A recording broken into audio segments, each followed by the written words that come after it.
लखनऊ के पश्चिम विधानसभा में बसे राजाजीपुरम क्षेत्र के धार्मिक और आध्यात्मिक केंद्र कहे जाने वाला तड़ियन हनुमान मंदिर, जो पिछले 150 वर्षों से राजाजीपुरम की आस्था का केंद्र बिंदु बना हुआ है, लेकिन आज उसी राजाजीपुरम की जनता को अपने ही भगवान को प्रसाद चढ़ाने से रोका जा रहा है। जिस मंदिर को यहाँ के लोगों ने अपने तन मन धन से सींचा, जहाँ साधु संतों और पुजारियों की वर्षों तक सेवा की गई, आज उसी मंदिर में भक्तों को प्रसाद चढ़ाने से रोका जा रहा है।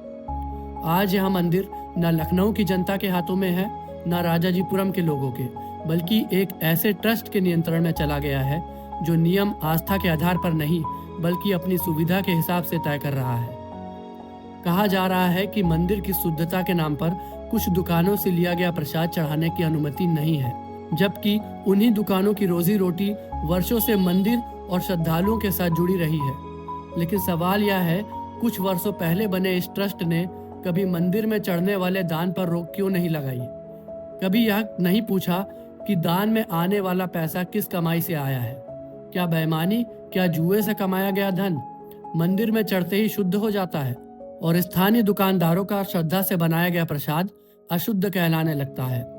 यह सिर्फ आस्था का सवाल नहीं है, यह अधिकार का सवाल है, यह उस जनता का सवाल है जिसने इस मंदिर को 150 साल तक जीवित रखा। अब सवाल यह है, क्या मंदिर ट्रस्ट जनता की आस्था सुनेगा या आस्था को अपने नियमों के नीचे कुचलता रहेगा? आइए इन्हीं दुकानदारों से जानते हैं कि आखिर भक्तों को प्रसाद चढ़ाने से क्यों मना किया जा रहा है। क्या नाम है आपका? मेरा नाम प्रीत कमल गुप्ता है। और कब से आप यहाँ पर दुकान लगाए? ये मेरा तो 1999 का बॉन्ड हूँ, लेकिन मेरी फैमिली का बिजनेस है ये। दादी चला रही है 88 से। हाँ, तब से मंदिर है, तब से दुकान है। और ये जो अभी आया है कि मंदिर में प्रसाद चढ़ाने से मना किया जा रहा है, कि क्या कारण? शुद्धता का कारण है ये? इसका विशेष कारण ये है कि ये जो मंदिर में महंत जो नए नए बने हैं रमाकांत जी, वो है पेशे से वकील। आप पता कीजिएगा, जानकारी आपको मैं बताऊंगा, बस उसका प्रूफ भी है। और उन्होंने मंदिर प्रसाद इसलिए बंद किया कि वो चाहते हैं कि जितनी यहाँ की दुकानें हैं वो रेंट इनको दे सर्कल रेट के हिसाब से, जो कि ये यहाँ के मालिक भी नहीं, तो रेंट के हिसाब से बन रहा है।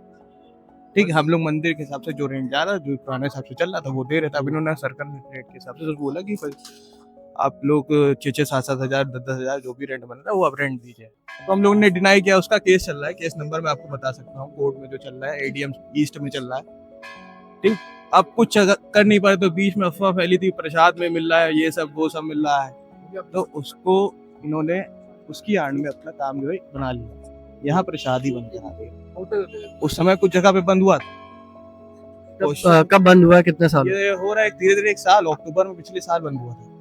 बाकी इसका क्या सॉल्यूशन है? कुछ अगर मेरे प्रसाद में कुछ अशुद्ध है, जरा चेक कराओ। मेरा लाइसेंस है, फूड लाइसेंस वाला, FSSAI भोग प्रमाणित है सब, तो उसके बाद जब प्रसाद नहीं चढ़ाते तो मनमानी है ना भाई। तो अभी हम इस समय दूसरी दुकान पर भी मौजूद है। यहाँ से 3 से 4 दुकानें हैं जो मिठाई की दुकानें हैं। तो क्या नाम है आपका? शुभम। कब से आप यहाँ पे दुकान लगा रहे हैं? यहाँ पे 45 ईयर होने वाले हैं। हाँ हाँ। अभी क्या दिक्कत ऐसी आ रही है कि क्या मतलब बता रहे हैं मिठाई में शुद्धता नहीं है, ऐसा कुछ? हाँ, उन्होंने सैंपल भी भरवाया था हम लोग का, सैंपल भी सही निकल गया, उसके बावजूद सही निकल गया? हाँ, उसके बावजूद कोई दिक्कत नहीं हुई और उन्होंने फिर भी यहाँ पे प्रसाद चालू नहीं करवाया है।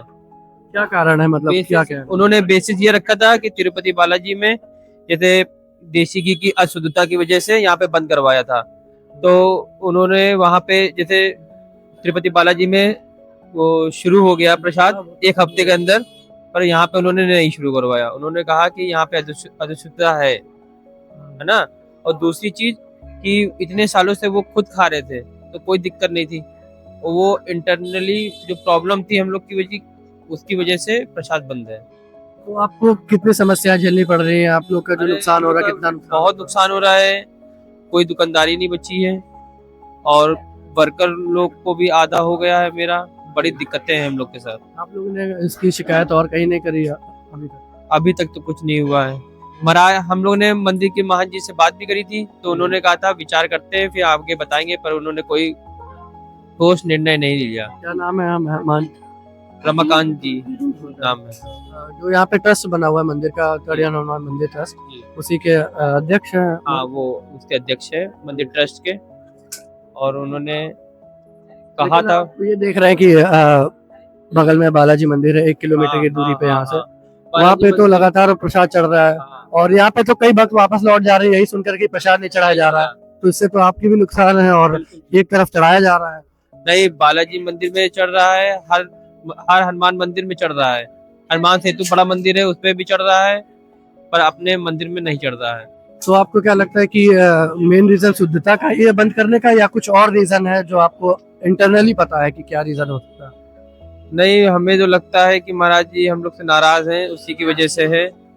और दूसरी चीज कि महाराज जी से हम लोग ने कहा भी कई बार, पर उन्होंने नहीं निर्णय लिया, उन्होंने कोई ठोस निर्णय नहीं लिया।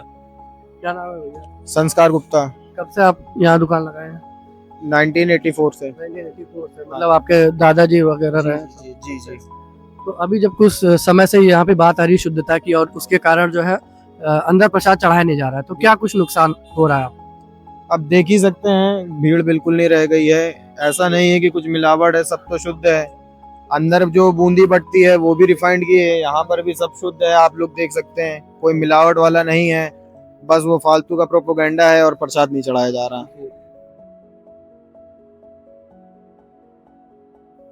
मंदिर क्षेत्र के एक और व्यापारी हमारे साथ है, उनसे हम जानते हैं और यहाँ का कारण क्या है। क्या नाम है आपका? हमारा नाम है रामदयाल सोनी नाम है, हमारी दयाल पूजन भंडार के नाम से दुकान जो है कड़ेन मंदिर के बगल में है।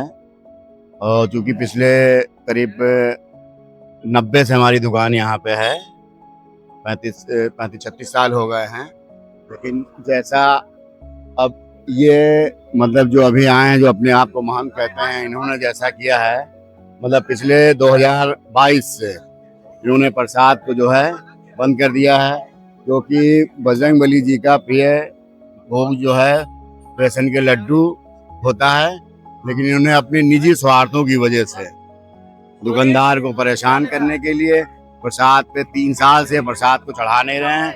इन्होंने जो है वो क्या नाम है उसका वाला मुद्दा लेके, कौन सा तिरुपति जी बालाजी वाला, उस मुद्दे को आधार बना के इन्होंने प्रसाद पे बिल्कुल रोक लगा दिया है और आज तक ये चढ़ने नहीं दे रहे हैं। लेकिन वहाँ तो लगभग 10-15 दिन बाद से हाँ, शुरू हो गया था। और चूंकि जितनी दुकानें यहाँ से मंदिर प्रांगण में सबके FSI नंबर हैं, सब दुकानदारों के FSI नंबर हैं, बाकायदा सैंपलिंग होती रहती है, सैंपल इनके भरे जाते हैं और हर बार पास हो जाते हैं। लेकिन उसके बाद अपनी निजी स्वार्थ की वजह से, मतलब दुकानदार को ये परेशान करने की वजह से 3 साल से प्रसाद ये चढ़ने नहीं दे रहे हैं। अभी हमने मान जी से बात करने की कोशिश करी, लेकिन उन्होंने कहा कि अभी हम फ्री नहीं है, आप बाद में बात करिए। वो इस मुद्दे पे बात नहीं करेंगे क्योंकि ये जनहित का मुद्दा है। और मैं सभी राजाजीपुरम वासियों से अपील करता हूँ इस मुद्दे को जो है जल्द से जल्द हल कराएं, क्योंकि ये बहुत गलत बात है कि हनुमान जी का जो प्रिय भोग है उसको लगाने से जो है वंचित किया जा रहा, सिर्फ अपने निजी स्वार्थ के लिए। उनका कहना है कि मंदिर के अंदर जो भी चीजें होंगी वो मैं देखूंगा, बाहर व्यापारी क्या कर रहे हैं क्या नहीं कर रहे हैं वो उनकी जिम्मेदारी है, क्योंकि मेरा काम है शुद्धता बनाए रखना मंदिर के अंदर। ये तो शुद्धता कहते रहे, सारे के सारे व्यापारियों के दुकानें जितनी सबके FSI नंबर हैं और हर 2-4-6 महीने के अंदर सैंपल भरे गए, सारे सैंपल पास हो गए। अब इससे जाना क्या भाई, जो एक सरकार की गाइडलाइन है, सिस्टम है, अब उससे ऊपर तो कोई नहीं हो सकता ना भाई। जो एक सरकार की गाइडलाइन है, इतना बड़ा डिपार्टमेंट बनाया गया, उससे ऊपर तो कोई नहीं हो सकता ना, उसके ऊपर तो नहीं जाना चाहिए ना। अगर आपको कोई दिक्कत परेशानी आप उनका सैंपल कराइए, लेकिन नहीं, सिर्फ यहाँ निजी स्वार्थ की वजह से एक तानाशाही का रवैया अपनाया गया है कि दुकानदार परेशान हो, वो भुखमरी के कगार पे हो। और आपने आवाज उठाई यहाँ पे किसी प्रशासन से? आवाज की आवाज वही तानाशाही वाली बात है कि अंदर है जो मन चाहे हम करेंगे बस। तो आप लोग इसके लिए एक मतलब सब इकट्ठा होकर यूनिटी के साथ इसके विरोध में जाएंगे कि क्यों नहीं प्रसाद चढ़ाया जा रहा है? क्यों नहीं जाती, तो हमारी रोजी रोटी से जुड़ा हुआ मुद्दा है। अब अगर हम व्यापारी हैं, हमारे पास रोजी रोटी नहीं रहेगी तो हम कहाँ जाएंगे भाई? हमारा भी परिवार है, हमारे भी बच्चे हैं, उनका पालन पोषण कैसे होगा? तो इसके लिए हम लोग लड़ रहे हैं। अब जाने वाले एप्लीकेशन बनी हुई है, कहीं ना कहीं जो अब जाएंगे, दौड़ भाग शुरू करेंगे, क्योंकि ये अब ऐसे नहीं मानेंगे, कुछ ना कुछ इसके लिए करना पड़ेगा। तो मंदिर तो जैसे कोई निजी संपत्ति नहीं है ना, ये तो सबके लिए है, तो इसको क्यों ऐसा निजी है? वो कहते हैं मेरे पिताजी का मंदिर है ये। हाँ, वो कहते हैं मेरे पिताजी का मंदिर है, मैं जैसा चाहूंगा वैसा। कोई सुनवाई नहीं हो रही है, लेकिन ये चलिए बहुत इनका इंसाफ करेंगे। बहुत बहुत धन्यवाद बात करने के लिए। तो ये थे राजाजीपुरम तड़ियान हनुमान मंदिर क्षेत्र के सारे व्यापारी जिन्होंने हमसे बात करी और अपनी समस्याएं सुनाई। तो कहीं ना कहीं शुद्धता की बात तो आ रही है, लेकिन महंत जी से बात करने की कोशिश करी तो उन्होंने इसका जवाब नहीं दिया कि आखिर क्या बात है, क्योंकि देखा जाए सभी हनुमान मंदिरों में, लखनऊ में जितने हनुमान मंदिर है सब में प्रसाद चढ़ाया जा रहा है। तो क्या खाली शुद्धता यही राजाजीपुरम के तड़ियान हनुमान मंदिर में नहीं है? सबके FSI अब FSI नंबर है सबके फूड सेफ्टी नंबर है। आप आइए, जांच करिए और यहाँ पर फिर से प्रसाद को संचालित किया जाए और भक्तों की संख्या कम होती जा रही है उसको फिर से बढ़ाने का काम किया जाए। आज मंगलवार है और आज आप भीड़ देख सकते हैं कि कितनी कम भीड़ है। एक समय था कि यहाँ तक लाइन लगती थी मंदिर के अंदर, जहाँ हनुमान जी विराजमान है वहां से लेकर के यहाँ तक ये पूरा पार्क भरा रहता था, इतने यहाँ पर भक्त आते थे। लेकिन अब जब यहाँ प्रसादी नहीं चढ़ाने दिया जा रहा है तो भक्त आखिर कहाँ जाएंगे? आसपास के जितने मंदिर हैं अब भक्त अपना अपना स्थान लेकर के वहाँ दर्शन के लिए जा रहे हैं। बाकी इस मुद्दे पर आप क्या सोचते हैं हमें कमेंट बॉक्स में अपनी राय जरूर दें और इस मंदिर के लिए एक आवाज जरूर उठाएं और इस वीडियो को ज्यादा से ज्यादा शेयर करें, लाइक करें, सब्सक्राइब करें और कमेंट करना ना भूलें। देखते रहिए द चर्चा चौक।